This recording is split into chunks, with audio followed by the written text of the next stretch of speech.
Hello students, कैसे हैं आप सब लोग। उम्मीद है आपकी सबकी पढ़ाई अच्छी चल रही होगी और लॉकडाउन का भी आप बहुत भरपूर उपयोग कर रहे होंगे। वेलकम है आपका जेके साइंस एकेडमी इस्लामपुर में। हम 2 लेक्चर कंप्लीट कर चुके हैं जिसमें हमने फिजिक्स क्या होता है ये समझा था, फिजिकल क्वांटिटी होती क्या होती है वो समझा था, different type of physical quantity की बात करी थी हमने, फिर मेजरमेंट की बात करी थी, यूनिट की बात करी थी, ठीक है, different type of unit system की बात करी थी, सीजीएस, एमकेएस, एफपीएस और सबसे जरूरी एसआई सिस्टम की बात करी थी। फंडामेंटल यूनिट क्या होता है ये सीखा था, ठीक है, सप्लीमेंट्री यूनिट क्या होता है ये सीखा था। अब हम बात करें तीसरा लेक्चर जो कि बहुत इंपॉर्टेंट है, scope and application of physics. Actually इस लेक्चर में हम थोड़ा सा किताब के बारे में किताब से बाहर बात करेंगे, है ना, कि बुक्स के अंदर तो जो है, लेकिन फिजिक्स एक्चुअली प्रैक्टिकली कहाँ कहाँ एप्लीकेबल होता है, कैसे एप्लीकेबल होता है, फिजिक्स के अंदर क्या कितनी ब्रांचेस होती है, इसका डेली लाइफ में क्या यूज होता है, ये सब बारे में हम चर्चा करने वाले हैं। तो फिजिक्स जैसा कि आप जानते हो, फिजिक्स क्या है, physics is the natural science. Natural science है। नेचुरल साइंस क्यों है? क्योंकि इसके अंदर हम जितनी भी नेचुरल फिनोमिना होती है, ठीक है, उनकी हम स्टडी करते हैं। किसकी स्टडी करते हैं हम? Study of natural phenomena. Natural phenomena क्या होती है? नेचुरल फिनोमिना जो भी फिनोमिना नेचर में हो रही है वो सारी नेचुरल फिनोमिना है, ठीक है। पंखा चल रहा है, हवा चल रही है, रेनबो बन रहा है, आप अपने आप को आईने में देख रहे हो, ये सब नेचुरल फिनोमिना है। तो ये सब क्या है, इसकी स्टडी फिजिक्स में होती है। अब फिजिक्स की अलग अलग फिनोमिना के हिसाब से हमने इसको अलग अलग ब्रांचेस में डिवाइड कर दिया है ना।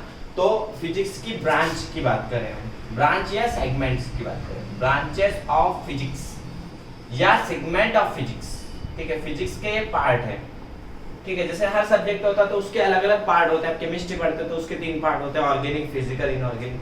बायो में 2 होते हैं, बॉटनी और जूलॉजी। उसी तरह फिजिक्स की कुछ कुछ ब्रांचेस है, इनका मैं हर एक का एप्लीकेशन भी बताऊंगा कि कौन सी फिनोमिना में कौन सा पार्ट इन्वॉल्व होता है ना। तो ब्रांच ऑफ फिजिक्स हमारी बेसिकली 5 ब्रांच है। सबसे पहला आता है मैकेनिक्स। तो अभी तक जो पढ़ा था हमने वो बेसिक था। अब ये इसकी अलग अलग ब्रांच होती है, मैकेनिक्स।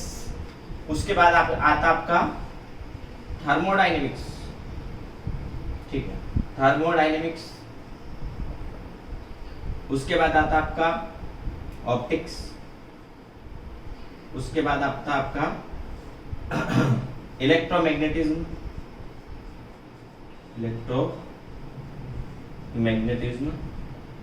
और लास्ट आता आपका मॉडर्न फिजिक्स, ठीक है। इन सब के बारे में बात करेंगे कि किस तरीके से हमारा फिजिक्स डेली लाइफ में एप्लीकेबल होगा, कौन कौन से लॉ होंगे, क्या होगा। ये 5 ब्रांचेस है, ठीक। इस 5 ब्रांचेस में हमारा फिजिक्स पढ़ा जाता है। और जितनी भी चीजें होती है हमारे यहाँ, है ना, आप अपने आप को आईने में देखते हो सुबह उठ के, है ना, लड़की अपने आप को आईने में देख के बोलती है मैं इतनी सुंदर हूँ, मैं क्या करूँ, मुंह धो क्या बोले, ठीक है। तो रिफ्लेक्शन जितनी फिनोमिना होती है, हम चलते हैं उसके पीछे भी क्या मैकेनिक्स है, मशीनें कैसे चल रही है ना। उसके बाद हम प्रेशर कुकर में खाना बनाते हैं तो प्रेशर कुकर में खाना क्यों बनता है, थर्मोडायनेमिक्स से। तो this are the various application part है फिजिक्स का। तो हम एक एक ब्रांच के बारे में पहले बात करेंगे, ओके। तो सबसे पहले अपन बात करेंगे मैकेनिक्स। तो मैकेनिक्स क्या है? आप देखो भाई, किसी भी सिस्टम को आपको चलाना है या किसी भी बॉडी को आपको चलाना, मूव करवाना है ना, मूव करवाना है, मतलब उसके अंदर क्या लानी है? मोशन। उसके अंदर क्या लानी है? मोशन।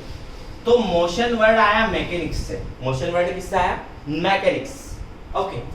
तो मैकेनिक्स, अच्छा, किसी भी बॉडी को अगर आप मूव करवाओगे, किसी भी बॉडी को अगर आप मूव करवाना चाहते हो तो अपने आप तो मूव नहीं करेगी, अपने आप तो कोई चीज चलेगी नहीं, है ना।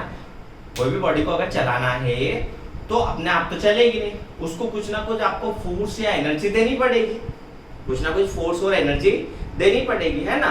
मान लो आप टेबल को खिसका रहे हैं या आपकी कार चल रही है, तो कार में एनर्जी कौन दे रहा है या फोर्स कौन दे रहा है? इंजन दे रहा है। पंखा चल रहा है तो इसमें इलेक्ट्रिसिटी के थ्रू एनर्जी मिल रही है। आप बेंच को खिसका रहे हो तो आप खुद धक्का लगा रहे हो, मसल फोर्स लगा रहे हो। तो कहीं ना कहीं आप उस पे किसी भी मोशन, किसी भी सिस्टम को अगर आपको मोशन में लाना है, किसी भी सिस्टम को अगर आपको मूव करवाना है, तो you have to provide some force और एनर्जी, है ना, तो फोर्स लगाना पड़ेगा। तो मैकेनिक्स क्या है, फोर्स के बिना कुछ भी नहीं होगा, सारी जो चीजें हो रही है ये फोर्स की वजह से हो रही है। तो मैकेनिक्स क्या है, it is the branch of physics जिसके अंदर हम किसी भी बॉडी पे फोर्स और उसके इफेक्ट की स्टडी करते हैं। तो मैकेनिक्स क्या आ जाएगी, it is the branch of physics, it is the branch of physics, it is the branch of physics in which we study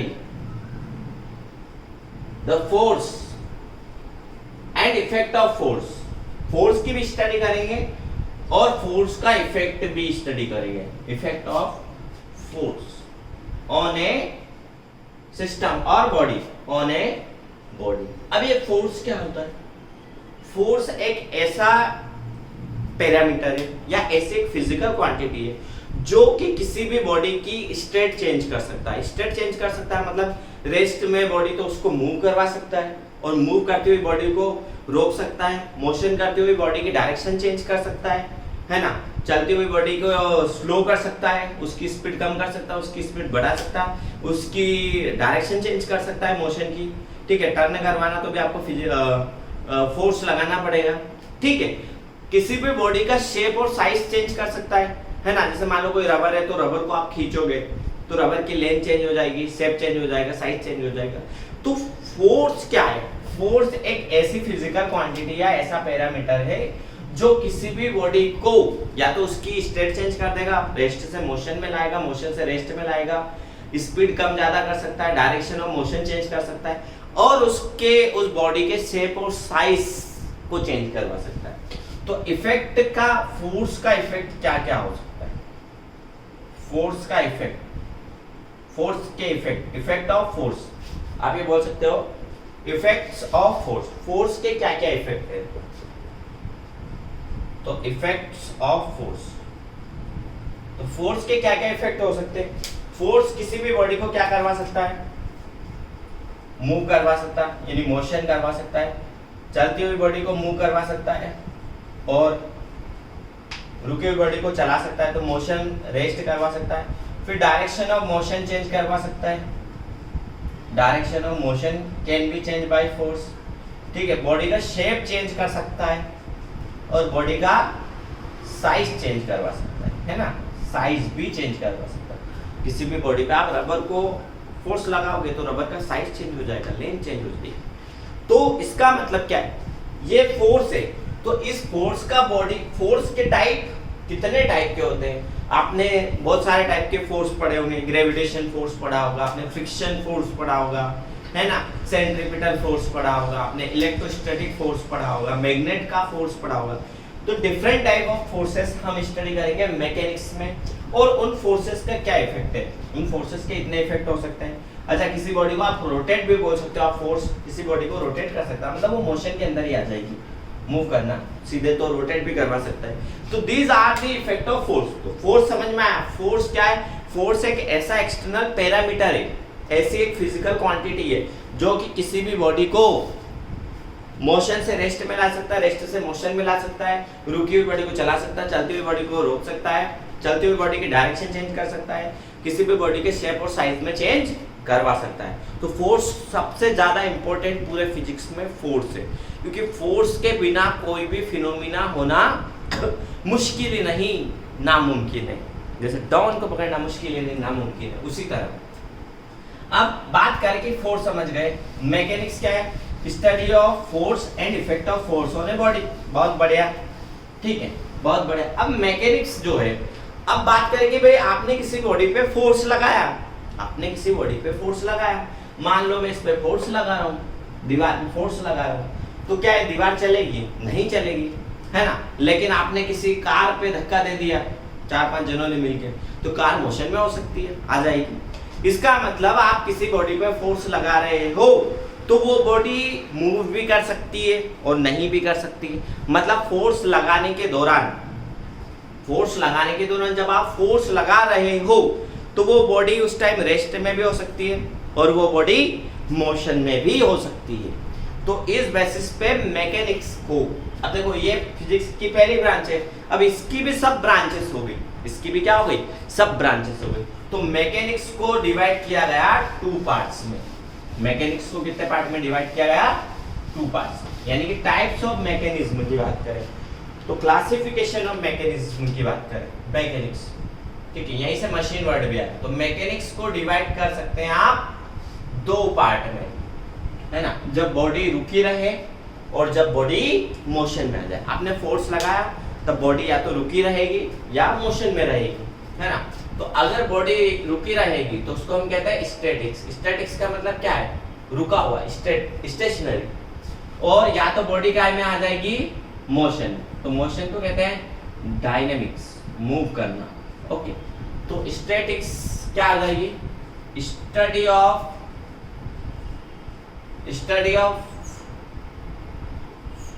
हाँ, मतलब study of force and effect of force on a body when it is in rest. तो आप ये बोल सकते हैं कि statics में क्या हो जाएगा, body is in rest, body is in rest. आपका जो भी बॉडी है वो रेस्ट में, तो अपन क्या बोलेंगे इसको, स्टैटिक्स।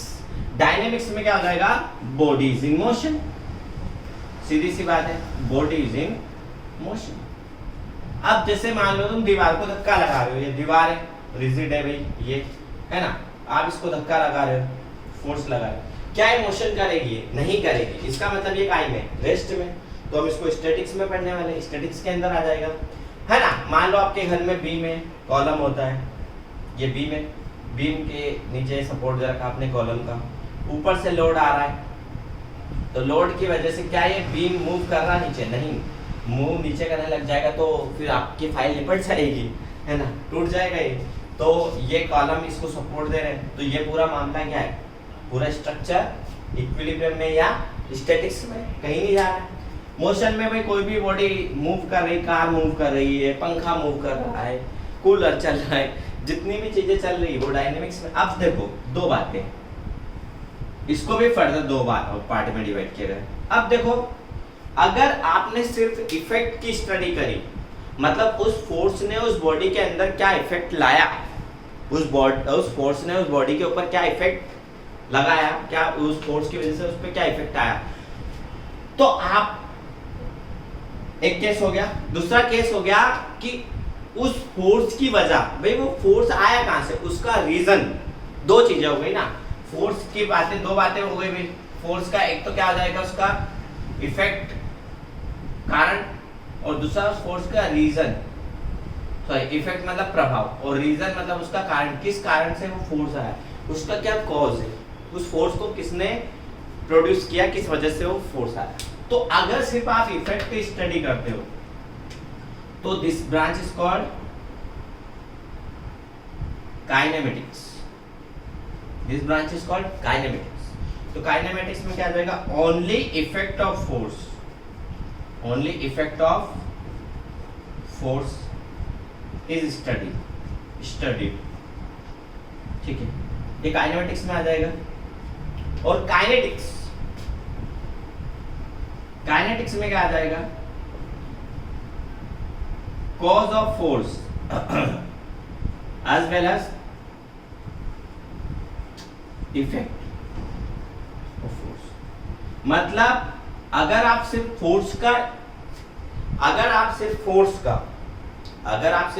फोर्स का इफेक्ट स्टडी करोगे, अगर आप फोर्स का सिर्फ क्या स्टडी करोगे, इफेक्ट की स्टडी करोगे, तो आप काइनेमेटिक्स पढ़ोगे। और अगर आप फोर्स का इफेक्ट और उसका कारण किस वजह से आया, फोर्स प्रेशर की वजह से आ रहा है, एनर्जी की वजह से आ रहा है, किसकी वजह से आ रहा है, चार्ज की वजह से आ रहा है, तो आप उसको काइनेटिक्स के अंदर पढ़ोगे। अच्छा, फोर्स का इफेक्ट क्या हो जाएगा, example velocity, acceleration, speed, etcetera, ये सब फोर्स के इफेक्ट है।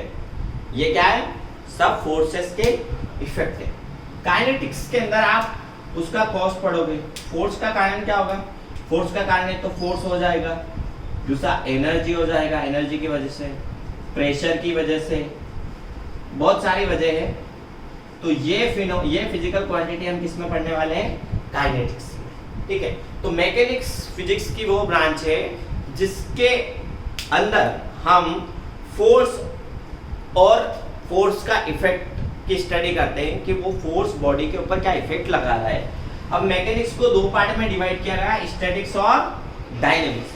स्टैटिक्स का मतलब है कि जब हम बॉडी पे फोर्स लगा रहे हैं during the application of force body is in rest, अगर बॉडी रेस्ट में है तो हम उसे कहेंगे स्टैटिक्स, वो ब्रांच कहेगी स्टैटिक्स। हम फिजिक्स में स्टैटिक्स नहीं पढ़ते यूजुअली, हमारा पार्ट पढ़ने का है डायनेमिक्स, है ना, स्टैटिक्स हम नहीं पढ़ते, सिर्फ हमें यहाँ पे इंट्रोडक्शन है। डायनेमिक्स में बॉडी का में होती है मोशन में, बॉडी चल रही होती है, उस पर जब फोर्स लग रहा है तो बॉडी किस में होती है, मोशन में, उसे कहेंगे हम डायनेमिक्स। अब डायनेमिक्स को भी फर्दर दो पार्ट में डिवाइड किया गया, काइनेमेटिक्स और काइनेटिक्स। अगर आप सिर्फ इफेक्ट की स्टडी कर रहे हो, if you are studying only the effect of force then it will come under the kinematics। अगर फोर्स के इफेक्ट की स्टडी कर रहे हैं तो काइनेमेटिक्स होती है। एग्जांपल हो जाएगा velocity, acceleration, speed etcetera. Kinetics के अंदर आप फोर्स का कॉज यानी उसका रीजन एज वेल एज उसका इफेक्ट दोनों की स्टडी कर रहे हो। तो फोर्स हो गया, इसके अंदर एनर्जी, प्रेशर, ये सारे क्या है काइनेमेटिक्स काइनेटिक्स के अंदर आते हैं। ठीक है, ये तो हो गई हमारी मैकेनिक्स की बात। अब थोड़ा सा हम फोर्स की बात करें कि टाइप्स ऑफ फोर्सेस क्या होते हैं, डिफरेंट टाइप्स ऑफ फोर्सेस क्या होते हैं। काइनेटिक्स ये सब कर लिया, ठीक है। थोड़ी थोड़ी चर्चा अभी हम फोर्स पे करने वाले हैं। तो मैकेनिक्स में भी बताऊंगा कि मैकेनिक्स में हमारे कौन कौन से चैप्टर या कौन कौन से फिनोमिना आती है। तो टाइप्स ऑफ फोर्स बता देते पहले, different types of force, different types of forces, different types of forces, different types of forces, ठीक है। डिफरेंट टाइप्स ऑफ फोर्सेस क्या होते हैं? डिफरेंट टाइप्स ऑफ फोर्सेस में आता है सबसे पहले नेचुरल फोर्सेस। कौन सा आता है? नेचुरल। नेचुरल फोर्सेस मतलब जो नेचर में एग्जिस्ट करते हैं, आप नहीं लगा रहे हो, उनको नेचर लगा रही है ना, कोई और चीज लगा रही है। दूसरा आपका आता है नेचुरल फोर्स के बाद आपका आता है, ठीक है, मसल फोर्स। आप मसल फोर्स हम खुद लगा रहे हैं, ठीक है। अच्छा, नेचुरल फोर्स में आपके तीन बेसिक फोर्सेस आते हैं। आपका आता है तो electromagnetic force, electromagnetic force, sorry electrostatic force, electrostatic force, electrostatic force. दूसरा आता है आपका ग्रेविटेशन फोर्स, ये भी आपने लगाती है, ये अर्थ लगाती है। और तीसरा आता है आपका न्यूक्लियर फोर्स, न्यूक्लियर फोर्स, ठीक है। तो आप थोड़ा थोड़ा सब जानते हो इलेक्ट्रोस्टैटिक्स क्या होता है। दो चार्जेस के बीच में जो फोर्स लगेगा उसे हम इलेक्ट्रोस्टैटिक फोर्स कहेंगे। ग्रेविटेशन फोर्स दो मासेस के बीच में अट्रैक्शन का फोर्स होता है जिसे हम ग्रेविटेशन फोर्स कहते हैं। न्यूक्लियर फोर्स क्या होता है? एटम या मॉलिक्यूल के बीच में लगता है। अब इनमें सबसे ज्यादा फोर्स, सबसे ज्यादा, अच्छा थर्ड नंबर पे आता है आपका इलेक्ट्रोमैग्नेटिक फोर्स। ये इलेक्ट्रोमैग्नेटिक फोर्स क्या है? या कांटेक्ट फोर्स, ठीक है। तो सबसे ज्यादा स्ट्रॉन्ग होता है, अगर मैं इसको Fe बोलूं, इसको Fg बोलूं और इसको Fn बोलूं, तो सबसे ज्यादा स्ट्रॉन्ग कौन सा होता है आपका? सबसे ज्यादा स्ट्रॉन्ग होता है न्यूक्लियर फोर्स। सर आप तो बोलोगे न्यूक्लियर फोर्स बहुत कम होता है। भैया मॉलिक्यूल पास पास में होते हैं, पर इसकी जो स्ट्रेंथ हो सबसे ज्यादा। फिर उसके बाद आता है आपका इलेक्ट्रोस्टैटिक फोर्स और उसके बाद आता है आपका ग्रेविटेशन फोर्स, ठीक है। ये तीन नेचुरल फोर्सेस होते हैं। अब आप बोलोगे कि सर ये तीन होते हैं, फिर मसल फोर्स क्या होता है? हम किसी बॉडी को फोर्स लगाते हैं, मसल फोर्स होगा। इलेक्ट्रोमैग्नेटिक फोर्स क्या होता है? जब दो बॉडी कांटेक्ट में आती है, जब दो बॉडी क्या आ जाती है? कांटेक्ट में, तब इलेक्ट्रोमैग्नेटिक फोर्स एक्ट करता है ना। इलेक्ट्रोमैग्नेटिक, अब यहाँ पे ऐसे नहीं इलेक्ट्रिक फील्ड है मैग्नेटिक फील्ड है, एक्चुअली हर एक चीज के बीच में अट्रैक्शन या रिपल्शन होता है। जैसे अगर आप एक रस्सी पे किसी लोड को लटकाओगे तो रस्सी के अंदर क्या आ जाएगा? टेंशन। रस्सी के अंदर आ जाएगा tension. Tension is also electromagnetic force. जब दो बॉडी ये इस पे अगर मूव करने की कोशिश करेगा तो यहाँ पे फ्रिक्शन होगा, तो भी कांटेक्ट की वजह से आ रहा है। तो these are the electromagnetic force या कांटेक्ट फोर्स। अभी मैं इनको और डिवाइड करूंगा तो ये अकॉर्डिंग टू नेचर, ये नेचुरल फोर्सेस थे। अब types of force according to contact और नॉन कांटेक्ट, है ना। तो टाइप्स ऑफ फोर्सेस को डिवाइड किया गया है दो पार्ट में। पहले आते हैं कांटेक्ट फोर्स और दूसरे आते हैं non contact force. Non contact ठीक, कांटेक्ट फोर्स में का मतलब क्या है? ऐसे फोर्सेस वो एक्ट तब करते हैं जब दो बॉडी कांटेक्ट में आती है, तो उनको कांटेक्ट फोर्स कहते हैं। इसके अंदर आ जाएगा आपका मसल फोर्स, ठीक है, दूसरा आ जाएगा आपका टेंशन, तीसरा आ जाएगा आपका फ्रिक्शन, ठीक है भाई। फ्रिक्शन के लिए दो बॉडी का कांटेक्ट में आना जरूरी है कि नहीं? टेंशन हो गया, फ्रिक्शन हो गया, मसल फोर्स हो गया, ये सारे फोर्सेस क्या है? कांटेक्ट फोर्स है। उसके अलावा आपका ये मान लो वेट है, किसी बॉडी का वेट है ना, वेट भी किसी बॉडी पे रख रही तो नॉर्मल रिएक्शन, ठीक है। नॉर्मल रिएक्शन क्या होती है? जब दो बॉडी कांटेक्ट में होती है, तो एक बॉडी दूसरी पे फोर्स लगाती है तो दूसरी पहली पे भी लगाती है। तो ये वाला जो फोर्स है रिएक्शन का, अगर ये सरफेस के परपेंडिकुलर हो तो हम इसको नॉर्मल रिएक्शन कहते हैं, ठीक है।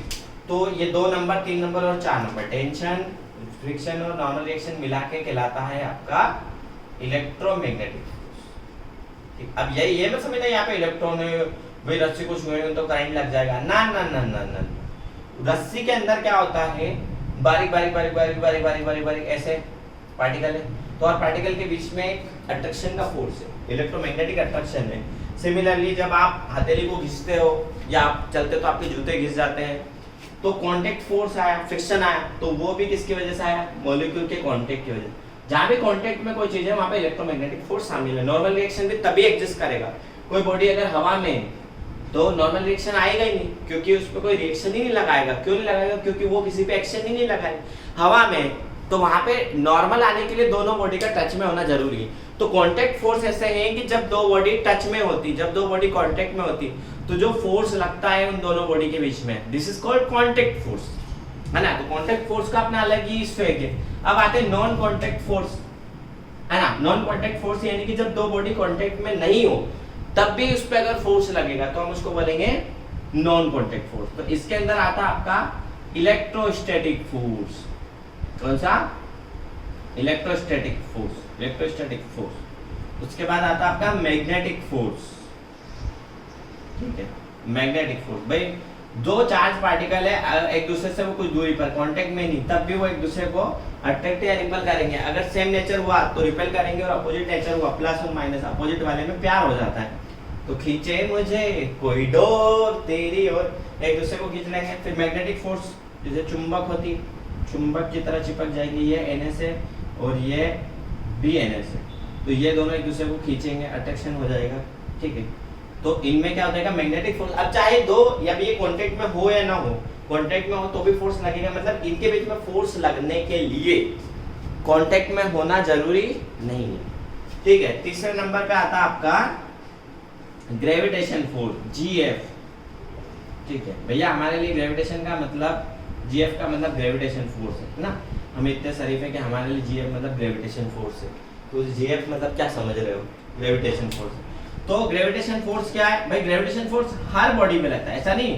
कुछ बच्चे समझ लेते हैं कि ग्रेविटेशन फोर्स सिर्फ अर्थ अप्लाई करें, ना, वो तो ग्रेविटी है।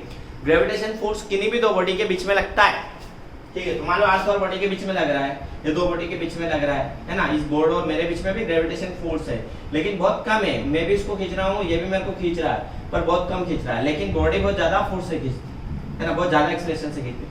तो ये और ये भले चाहे हवा में हो भाई, आपने इसको ऊपर फेंका दिया, नीचे क्यों आया? ग्रेविटेशन फोर्स की वजह से।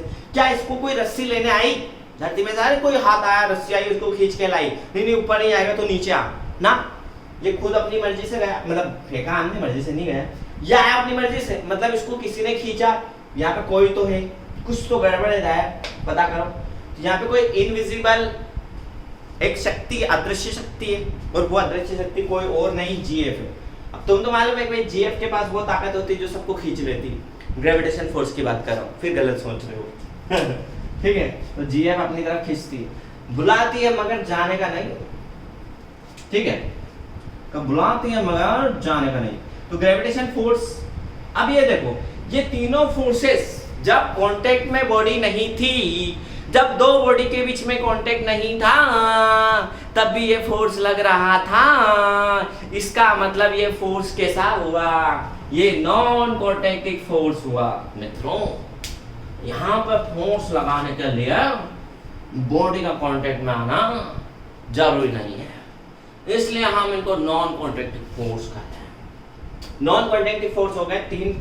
ठीक है, उसके अलावा आपका अगर सेंट्रीपिटल फोर्स की बात करें, सेंट्रीपिटल, पीटल पीटल से पीटो और सेंटर पे लाओ, ये दुनिया पित्तल की।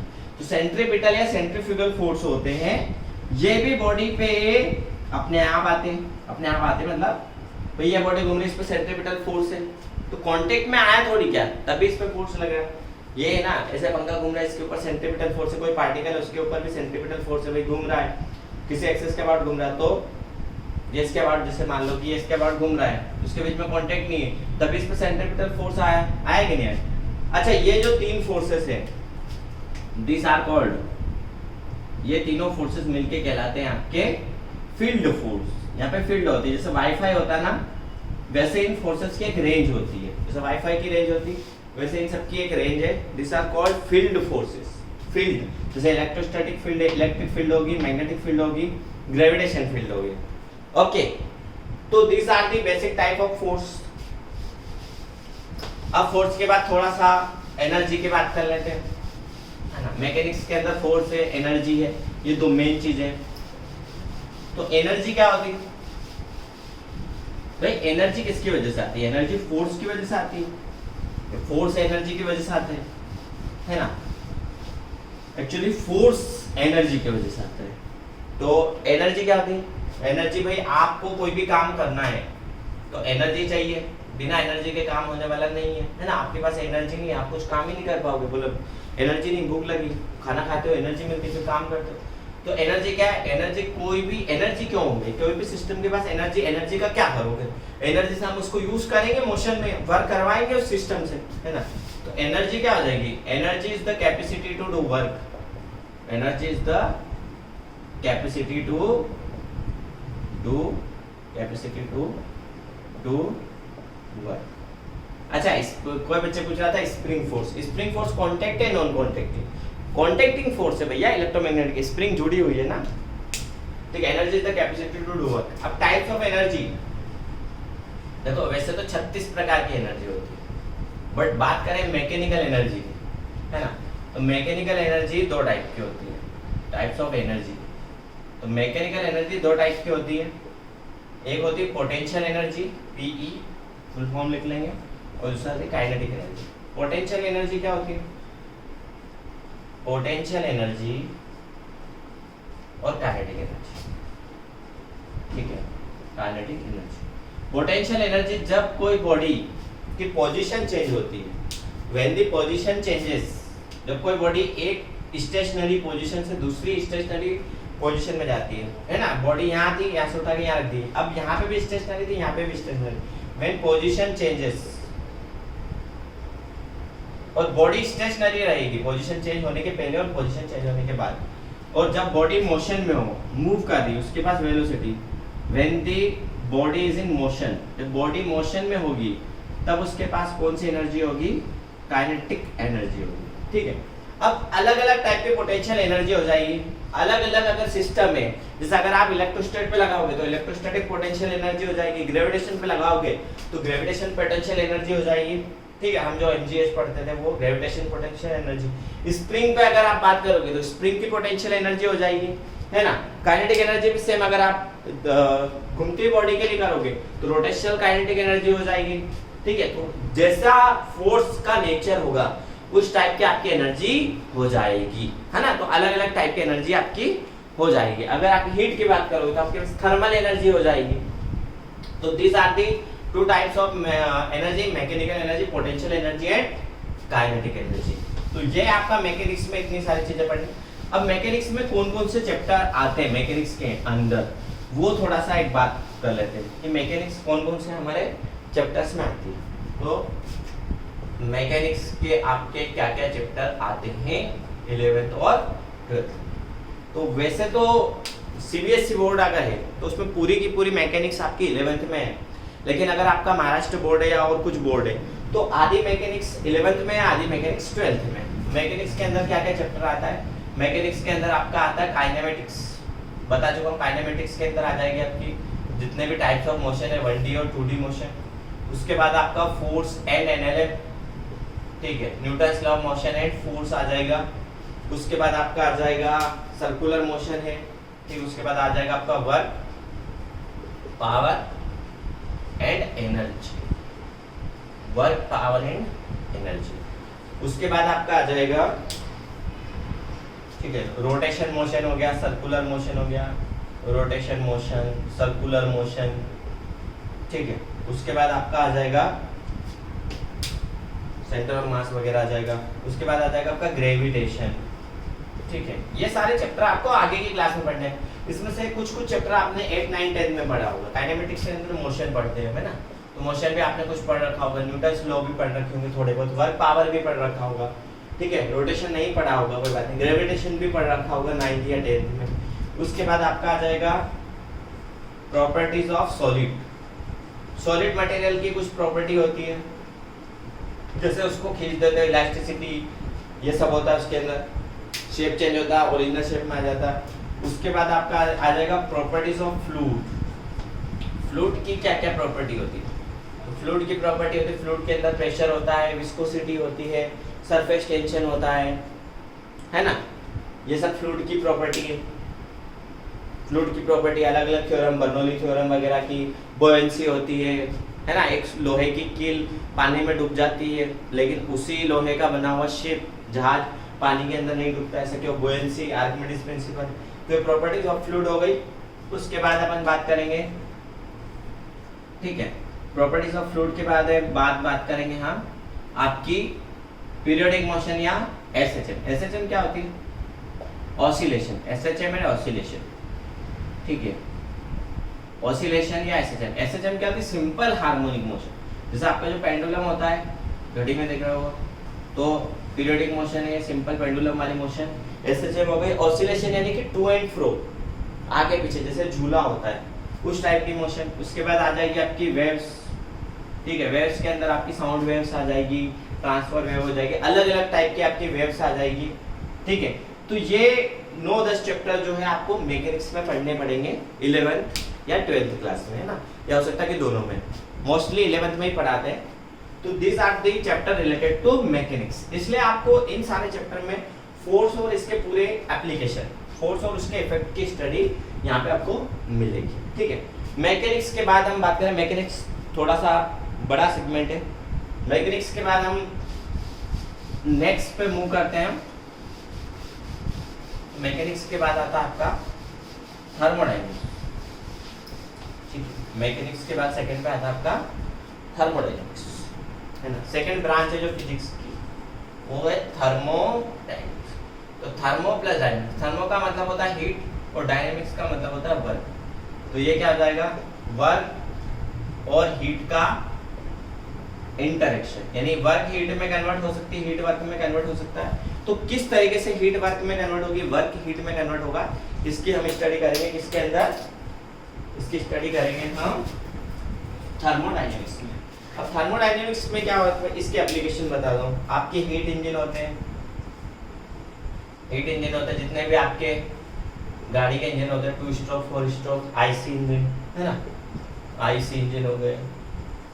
उसके बाद ये सब एप्लीकेशन है। उसके बाद प्रेशर कुकर है आपका, प्रेशर कुकर है आपकी, आयरन है, आयरन मतलब प्रेस, प्रेस है जिससे आप इस्त्री करते हो, ठीक है। उसके बाद आपका प्रेशर कुकर हो गया, आपके बॉयलर्स हो गए। बॉयलर क्या होता है, जो इंडस्ट्रीज होती है, पावर प्लांट्स, पावर प्लांट में स्टीम को, वाटर को स्टीम में कन्वर्ट करते हैं और उससे टरबाइन को रोटेट करते हैं। पावर प्लांट्स में एप्लीकेशन हो गया, है ना।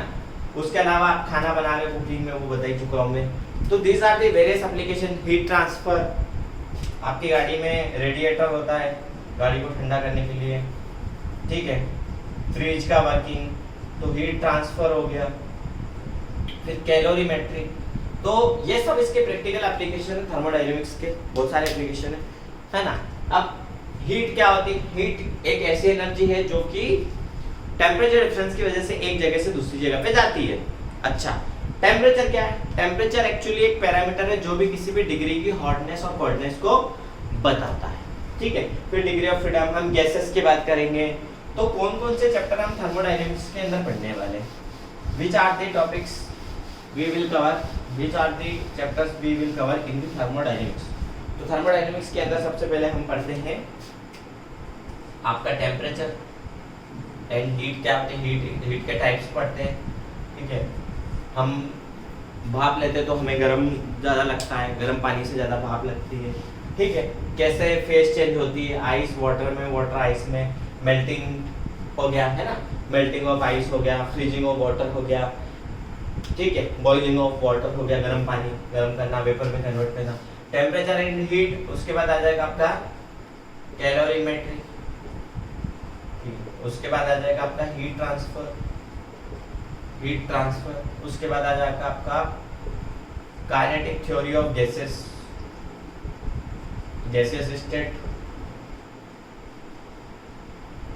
ठीक है। उसके बाद आ जाएगा आपका थर्मोडायनेमिक्स में थर्मोडायनेमिक्स के कुछ लॉज है, first law, second law, third law, इस तरीके से। अब टेम्परेचर और हीट में हम पढ़ेंगे कि टेम्परेचर क्या होता है, डिग्री ऑफ हॉटनेस और कोल्डनेस।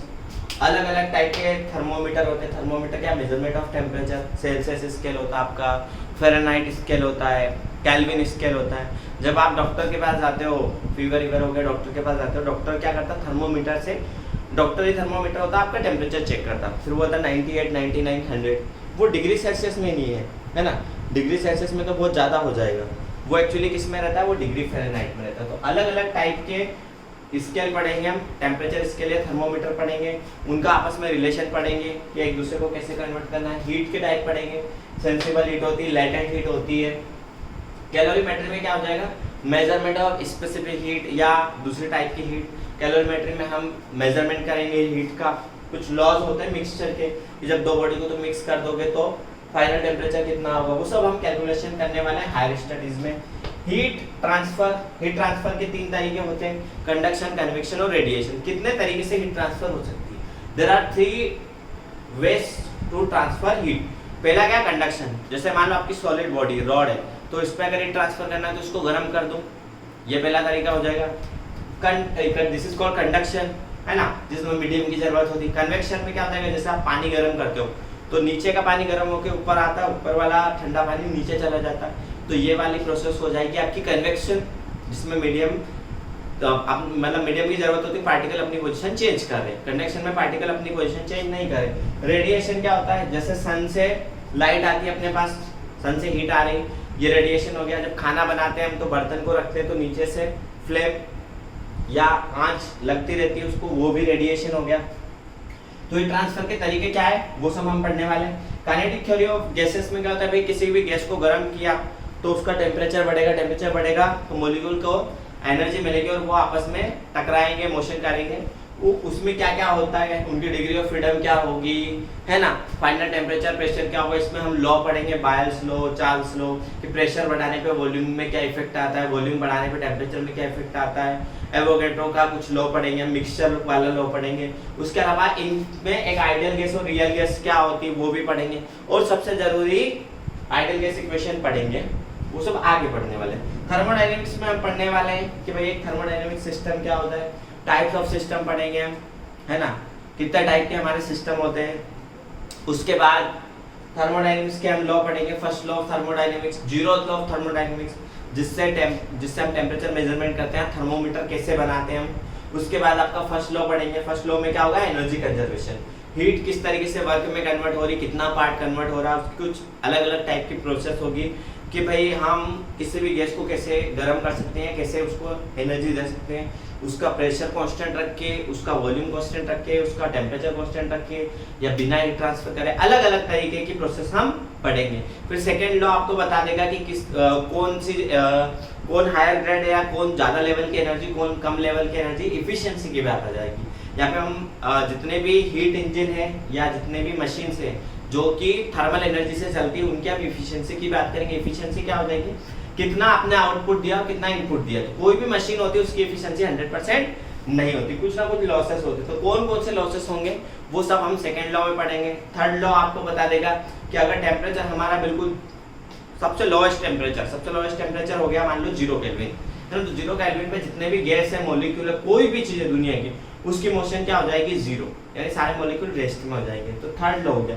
तो ये थर्मोडायनेमिक्स के हमारे प्रैक्टिकल एप्लीकेशन में बता चुका हूँ। तो these are the 5 chapters we will cover in the thermodynamics। तो थर्मोडायनेमिक्स क्या हो जाएगी, फिजिक्स की वो ब्रांच हो जाएगी जिसके अंदर हम हीट और वर्क से रिलेटेड फिनोमिना की स्टडी करने वाले हैं। ठीक है, थर्मोडायनेमिक्स के बाद आता है आपका इलेक्ट्रोमैग्नेटिक्स, जो कि आज की डेट में सबसे इंपॉर्टेंट है ना। आज आप बिना इलेक्ट्रिसिटी के रह सकते हो क्या? नहीं रह सकते हो।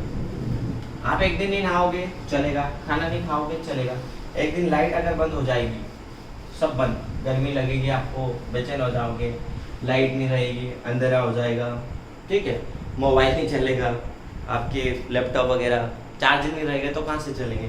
तो इलेक्ट्रोमैग्नेटिज्म थर्ड ब्रांच, इलेक्ट्रोडायनेमिक्स भी बोलते हैं, इलेक्ट्रोमैग्नेटिज्म भी बोलते हैं और इलेक्ट्रोडायनेमिक्स भी बोलते हैं। इलेक्ट्रोमैग्नेटिज्म या इलेक्ट्रोडायनेमिक्स। तो इलेक्ट्रोमैग्नेटिज्म में क्या हो जाएगी, स्टडी ऑफ चार्ज, ऐसी branch, the branch of physics in which we study about the charge and its property, इसको हम कहेंगे इलेक्ट्रोमैग्नेटिज्म। तो इलेक्ट्रोमैग्नेटिज्म एक्चुअली आपका 2 पार्ट में डिवाइड हुआ है। इलेक्ट्रोमैग्नेटिज्म आपका 2 पार्ट में डिवाइड हुआ है। इसमें से कुछ टॉपिक आपने पहले पढ़ चुके होंगे, ठीक है। तो चार्ज अगर रेस्ट में हो, है ना, 2 बात है, चार्ज इज रेस्ट, वो स्टैटिक्स जैसी की बात, चार्ज इज इन रेस्ट, ये चार्ज एट रेस्ट। और दूसरा क्या हो जाएगा आपका, charge in motion, charge is in motion, है ना। चार्ज रेस्ट में भी हो सकता है और चार्ज आपका क्या कर सकता है, मोशन में भी हो सकता है। चार्ज जब रेस्ट में होता है तो इलेक्ट्रो का मतलब इलेक्ट्रॉन चार्ज है ना, तो इलेक्ट्रॉन वर्ड से इलेक्ट्रो आया, ठीक है। तो इलेक्ट्रोस्टैटिक्स का मतलब क्या है, इलेक्ट्रो का मतलब चार्ज, इलेक्ट्रोस्टैटिक्स मतलब रेस्ट में। जब चार्ज रेस्ट में होता है तो हम इसकी स्टडी करेंगे इलेक्ट्रोस्टैटिक्स। तो ये पहले आपने नहीं पढ़ा है, इसको नहीं पढ़ा। कूलॉम्स लॉ, जैसे आपने न्यूटन्स लॉ ऑफ ग्रेविटेशन पढ़ा, वैसा का वैसा ही कूलॉम्स लॉ है। वहाँ पे मास की बात हो रही थी, यहाँ पे इलेक्ट्रोस्टैटिक्स में चार्ज की बात हो जाएगी। सेम वहाँ पे आता है m1 m2 upon r square, यहाँ पे आ जाएगा k q1 q2 upon r square. Electrostatics, इसके अंदर हम कूलॉम्स लॉ पढ़ेंगे, इलेक्ट्रिक फील्ड क्या होता है वो पढ़ेंगे, इलेक्ट्रिक लाइन्स ऑफ फोर्स क्या होती है वो सब हम प्रॉपर्टी पढ़ने वाले हैं। पोटेंशियल क्या होता है, इलेक्ट्रिक पोटेंशियल क्यों होता है, कैसे आता है, ये सब हम पढ़ने वाले हैं। जब चार्ज मोशन में होगा तो फर्दर इसमें 2 केस हो जाएंगे। अब मोशन में तो या तो उसका वेलोसिटी कांस्टेंट है, moves with constant velocity, charge moves with constant velocity, charge moves with constant velocity, या फिर चार्ज आपका accelerated, charge is in acceleration, ठीक है। तो चार्ज जब कांस्टेंट वेलोसिटी से मूव करता है ना, जब चार्ज अगर रेस्ट में तो वो सिर्फ इलेक्ट्रिक फील्ड को प्रोड्यूस करता है, वो किसको जन्म देगा, सिर्फ इलेक्ट्रिक फील्ड। लेकिन चार्ज जब मोशन करेगा तो वो इलेक्ट्रिक फील्ड को भी जन्म देगा और वो मैग्नेटिक फील्ड को भी प्रोड्यूस करेगा। तो इलेक्ट्रिक फील्ड मैग्नेटिक फील्ड दोनों आ जाएंगे। तो इसके अंदर हम कौन कौन से चैप्टर पढ़ने वाले हैं, इसके अंदर आप पढ़ेंगे एक तो आपका करंट इलेक्ट्रिसिटी, है ना, इलेक्ट्रिक करंट जो कि आप पढ़ चुके होंगे 10th क्लास में, 9th क्लास में, जो भी करंट इलेक्ट्रिसिटी। उसके बाद आ जाएगा आपका मैग्नेट या मैग्नेट के इफेक्ट, मैग्नेटिक इफेक्ट, ठीक है। उसके बाद आ जाएगा आपका इलेक्ट्रोमैग्नेटिक इंडक्शन और अल्टरनेटिंग करंट। हमारे घर में जो करंट आता है वो अल्टरनेटिंग करंट होता है। तो दो तरह के करंट होते हैं, एसी और डीसी। जो आप बैटरी यूज करते हो, मोबाइल, लैपटॉप, इनमें सब में बैटरी होती है, तो ये डीसी करंट होता है। हमारे जो घर में आता है ट्रांसफार्मर के थ्रू पावर सप्लाई होती है, वो अल्टरनेटिंग करंट होती है। तो ये सब हम पढ़ने वाले हैं। इसके फिर एप्लीकेशन, जनरेटर क्या होता है, डायनेमो क्या होता है, ट्रांसफार्मर क्या होता है, बहुत मस्त, बहुत इंटरेस्टिंग चीज है। एसी और डीसी में क्या अंतर है, एसी का झटका लगने पर ज़्यादा दिक्कत है या डीसी का झटका लगने पर ज़्यादा दिक्कत है।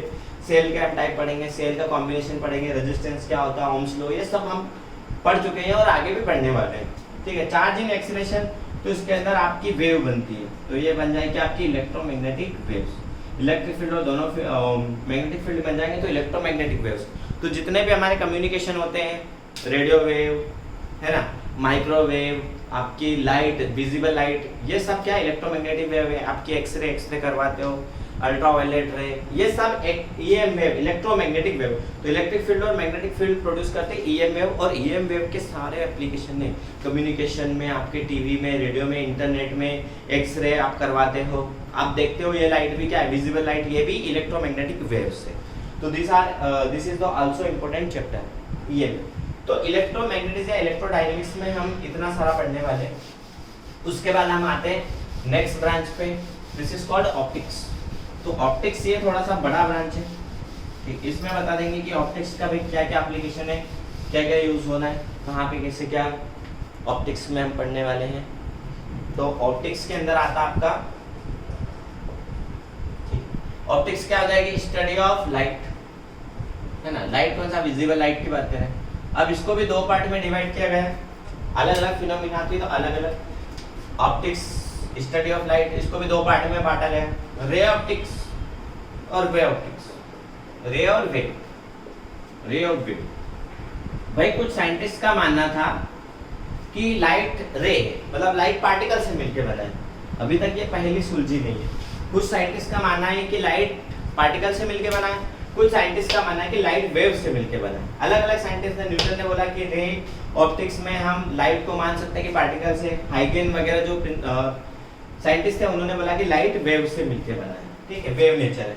तो रे ऑप्टिक्स के अंदर हम मेनली पढ़ेंगे रिफ्लेक्शन, है ना भाई। रिफ्लेक्शन क्या होता है, मिरर्स, मेनली मिरर्स हम पढ़ते हैं, अलग अलग टाइप के मिरर, प्लेन मिरर, आपके स्फेरिकल मिरर, उसमें भी कॉन्वेक्स और कॉनकेव आप ये सब पढ़ चुके होंगे मिरर्स, है ना। तो आप सुबह उठ के आईने में देखते हो अपने आप को, सोचते हो कि भगवान ने मेरे को ऐसा क्यों बनाया। कुछ लोग खुश होते होंगे, वाह भगवान ने मुझे इतना सुंदर बनाया। तो रिफ्लेक्शन ऑफ लाइट पढ़ेंगे। फिर रिफ्रैक्शन, रिफ्रैक्शन के अंदर क्या होगा, रिफ्रैक्शन के अंदर आपने बहुत सारे एप्लीकेशन देखे, जैसे प्रिज्म है, प्रिज्म तो क्या है, आपने पानी के अंदर सिक्का डाला होगा तो ऊपर उठा हुआ दिखाई देगा, जिससे आप रिफ्रैक्शन। तो रिफ्रैक्शन का एप्लीकेशन होता है लेंस में, तो रिफ्रैक्शन एंड लेंस, है ना भाई। लेंस बहुत सारे होते हैं, आपके मोबाइल में कैमरा है वो भी लेंस है, उसके बाद आप चश्मा लगा रहे हैं वो भी लेंस है। तो ये सब एप्लीकेशन है रिफ्रैक्शन ऑफ लाइट। तो रिफ्रैक्शन ऑफ, देखो रिफ्लेक्शन में क्या होगा, लाइट एक सरफेस से टकराया और लौट के वापस आ गया। रिफ्रैक्शन में क्या होगा, लाइट जब एक मीडियम, ट्रांसपेरेंट मीडियम से जाएगा तो अपनी डायरेक्शन थोड़ी सी डाइवर्ट कर लेगा, इसको हम कहेंगे रिफ्लेक्शन। उसके अलावा आपके माइक्रोस्कोप यानी कि ऑप्टिकल इंस्ट्रूमेंट आ जाएंगे सारे, ऑप्टिकल इंस्ट्रूमेंट्स वो सब जिनके अंदर रिफ्लेक्शन यूज होगा। उसके बाद हम पढ़ने वाले प्रिज्म, ठीक है। प्रिज्म के अंदर होता आपका, है ना, डिस्पर्सन ऑफ लाइट। डिस्पर्सन, आपने कभी इंद्रधनुष बनते हुए देखा है, तो डिस्पर्सन क्या होता है, लाइट का, लाइट 7 कलर से मिलके बना होता है, 7 कलर का डिवाइड होना, दिस इज कॉल्ड डिस्पर्सन। साथ व्हाइट लाइट 7 कलर में डिवाइड हो जाता है, डिस्पर्सन। उसके बाद आता है आपका डिफ्रैक्शन, ठीक है, डिफ्रैक्शन हम उधर पढ़ने वाले हैं। डिस्पर्सन है नहीं फैलना, आसमान नीला क्यों दिखाई देता है, खतरे का सिग्नल लाल क्यों होता है, ये सब हम पढ़ने वाले हैं प्रिज्म के अंदर, ठीक है। तो प्रिज्म के अंदर डेविएशन भी होता है और डिफ्रैक्शन भी होता है। फिर ऑप्टिकल इंस्ट्रूमेंट पढ़ेंगे, माइक्रोस्कोप, टेलीस्कोप, ये सब जितने भी ऑप्टिकल इंस्ट्रूमेंट होते हैं वो सब हम पढ़ने वाले हैं। तो ये ऑप्टिक्स सबसे बड़ी, मतलब ज़्यादा पोर्शन है इसका, इसके अंदर बहुत सारे में छोटे छोटे चैप्टर है। एक सबसे इंपॉर्टेंट फिनोमिना होती है TIR, total internal reflection. Light एक मीडियम से जाता है और दूसरे मीडियम में उसका रिफ्लेक्शन नहीं होता, रिफ्लेक्शन हो जाता है। तो आपके जो मिराज बनती है ना, गर्मियों में देखते हो पानी भरा है एक्चुअली, वो पानी नहीं होता है, वो धोखा होता है। सिमिलरली आपका जो ऑप्टिकल फाइबर होता है उसको सिग्नल भेजे जाते हैं, तो उनके अंदर भी आपका total internal reflection phenomena use होते हैं ताकि एनर्जी का कोई लॉस ना हो। वेव ऑप्टिक्स के अंदर आपके आ जाएगी वेव नेचर। तो इंटरफेरेंस ऑफ लाइट होता है। इंटरफेरेंस कभी अगर आपने ऑर्केस्ट्रा वगैरह देखा हो तो अलग अलग तरह की लाइट चलती रहती है और वो इंटरफेरेंस करती, कभी इंटेंसिटी ज़्यादा होती, कभी इंटेंसिटी कम होती। तो इंटरफेरेंस ऑफ लाइट यानी दो वेव का मिलना, उसकी वजह से कभी कुछ पॉइंट पे इंटेंसिटी या एनर्जी ज़्यादा होगी, कुछ पॉइंट पे इंटेंसिटी या एनर्जी कम होगी। तो कुछ पॉइंट पे आपको ब्राइटनेस दिखेगी, कुछ पॉइंट पे आपको डार्कनेस दिखेगी। This is called interference. उसके बाद आ जाएगा आपका पोलराइजेशन। पोलराइजेशन क्या होता है भाई? लाइट इलेक्ट्रोमैग्नेटिक वेव है, इलेक्ट्रिक फील्ड और मैग्नेटिक फील्ड होता है। तो दोनों के वाइब्रेशंस को कम करने के लिए, उसकी इंटेंसिटी को कम करने के लिए लाइट का पोलराइजेशन करते हैं। सीधा सा एग्जांपल बताता हूँ कि आप अगर धूप में देखते हो, सीधे सन को देखते हो तो आपकी आंखों पे लाइट पड़ता है चकोंदी, लेकिन अगर आप चश्मा पहन के देखते हो तो वो लाइट कम हो जाता है। चश्मे ने क्या करा? चश्मे ने उस लाइट को पोलराइज कर दिया। सिमिलरली हमारी जो कार होती है उनमें जो शीशे होते हैं, शीशे मतलब सामने वाले जो ग्लास है, हेड ग्लास है, वो भी उनमें पोलराइजेशन लगा रहता है ताकि आंखों पे लाइट ज़्यादा ना पड़े। तो ये हो जाएगा आपका पोलराइजेशन। उसके बाद डिफ्रैक्शन, डायफ्रैक्शन। डिफ्रैक्शन में क्या हो जाएगा? जब भी लाइट किसी शार्प एजेस पे से गिरता है तो वो थोड़ा सा फैल जाता है, स्ट्रेट लाइन से थोड़ा सा इधर फैल जाता है। This is called diffraction. ठीक है। इंटरफेरेंस का आपको एक और एग्जांपल बताता हूँ। मान लो बरसात में हमारे सड़कों पे पानी भर जाता है ना। हमारे गड्ढे कम और सड़कें कम और गड्ढे ज़्यादा होते हैं। गड्ढों में सड़क है, सड़क में गड्ढे पता नहीं। तो यहाँ पे मान लो गड्ढे में पानी भर गया, अब इसके ऊपर ऑयल आया, कोई कारवां निकली, उसमें से ऑयल टपका, तो जब इस पे लाइट जाएगा तो लाइट ये आपको पूरा सेवन कलर यानी कि चमकता हुआ दिखाई देगा, वो इंटरफेरेंस की वजह से। तो ये फिजिक्स की ब्रांच है। वेव ऑप्टिक्स के भी बहुत सारे एप्लीकेशन है, चश्मे उसमें बनाने में, आपके धूप के चश्मे बनाने में, डिफ्रैक्शन बनाने में, स्पेक्ट्रोमीटर, स्पेक्ट्रोग्राफी, ये सब आपके फिजिक्स इसके ऑप्टिक्स के एप्लीकेशन है। ठीक है, ये आपकी ब्रांच थी ऑप्टिक्स। तो ऑप्टिक्स क्या है? ज्योमेट्रिकल ऑप्टिक्स भी बोलते हैं, ज्योमेट्रिक यूज होगी आपके। आपने रे ऑप्टिक्स के बहुत सारे चैप्टर्स यानी डिफ्रैक्शन, रिफ्रैक्शन, ये सब आपने पहले पढ़ चुके होंगे 9th क्लास में या 10th क्लास में। अब आप 12th क्लास में जब आ जाओगे तो आप इसको पूरा पढ़ोगे, वे ऑप्टिक्स पूरा पढ़ना पड़ेगा। लास्ट में आता आपका modern physics, last but not least, है ना। आज की डेट में जितने भी एप्लीकेशन है मॉडर्न फिजिक्स के जबरदस्त एप्लीकेशन है। आपकी जितने भी एलईडी हो गई, ठीक है, ट्रांजिस्टर हो गया, एलईडी हो गया, ट्रांजिस्टर हो गया, आईसी मतलब इंटरनल इंटीग्रेटेड सर्किट, आईसीज हो गई आपकी, इंटीग्रेटेड सर्किट हो गया। उसके बाद आपकी कंप्यूटर की चिप हो गई, ठीक है, लैपटॉप, कंप्यूटर, जितने भी मदरबोर्ड है, ठीक है, सीपीयू है, सीपीयू बोल देते हैं। ये सब क्या है? मॉडर्न फिजिक्स की वजह से, है ना। पहले क्या होता था, एक टीवी होता था, टीवी के अंदर पिक्चर ट्यूब होती थी और पिक्चर ट्यूब बहुत बड़ी होती थी, इसलिए टीवी डब्बा होता था। आजकल एलईडी एलसीडी का जमाना है, तो हमने नैनो मटेरियल यूज कर ली, जो कम जगह होती है और कम जगह में आपको ज्यादा हो। तो मॉडर्न फिजिक्स क्या होता है? सेमीकंडक्टर पे बेस है पूरा, सेमीकंडक्टर मटेरियल है। तो जितने भी आपके मोबाइल है या जितने भी टेक्नोलॉजी डिजिटल चीजें है, वो सब आपका मॉडर्न फिजिक्स की वजह से। तो मॉडर्न फिजिक्स आप जब आप पढ़ोगे बहुत इंटरेस्टिंग, बहुत मजा आएगा, है ना।